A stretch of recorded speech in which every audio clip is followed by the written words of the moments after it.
Hey, good Friday evening, everybody. I'm KHOU 11 meteorologist Tim Pandajis. We now have Tropical Storm Arlene. Since we last spoke, we went from Invest 91L to Tropical Depression number 2 to Tropical Storm Arlene, and it is a very weak tropical storm at that. So here's the latest details on that. As I mentioned, Tropical Depression 2 strengthened. Winds went up 5 miles per hour to 40 miles per hour. You need 39 miles per hour or greater to become a tropical storm. We have that now. Hurricane hunters found that in their recon missions earlier today, and it remains no threat to land, which is the best news of all. So here's satellite and radar right now. Shows the majority of all the thunderstorm and convection activity associated directly with Arlene is well offshore of the Florida Peninsula. It, however, has enhanced some daytime showers and thunderstorms aided by the daytime heating over inland areas, but that's really about it. That could cause some localized flooding, but that'll be the extent of the impacts on the U.S.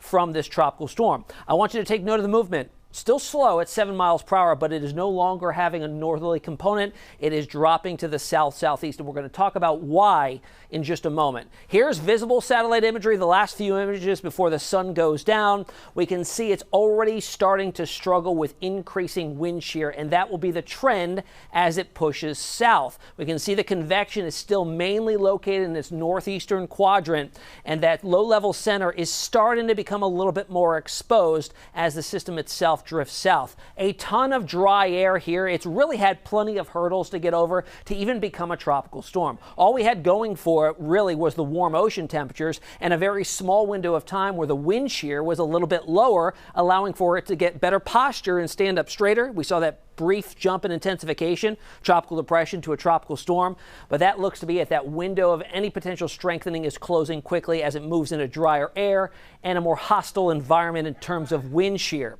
All right, here's the storm track from the National Hurricane Center going forward, dropping south, and it's a bit unusual because typically in the northern hemisphere, we see storms developing to the south and drifting their way generally to the north as they head poleward. This time around, it's moving pretty much due south.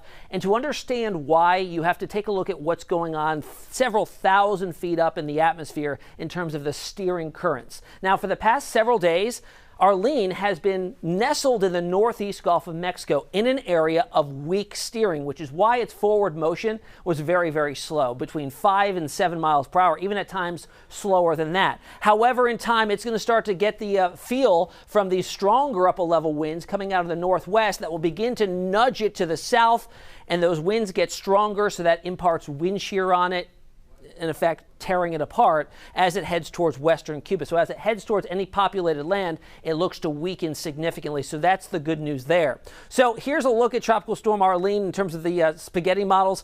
It's not really showing up now, but they all are pretty much in line with what the National Hurricane Center track was showing. All right, dates of first named storms in the Atlantic Basin going all the way back to 2017. The reason why I stopped here is because that's the last time we used this same naming list. Remember, it's a 6-year rotation. So Arlene was on the list in 2017.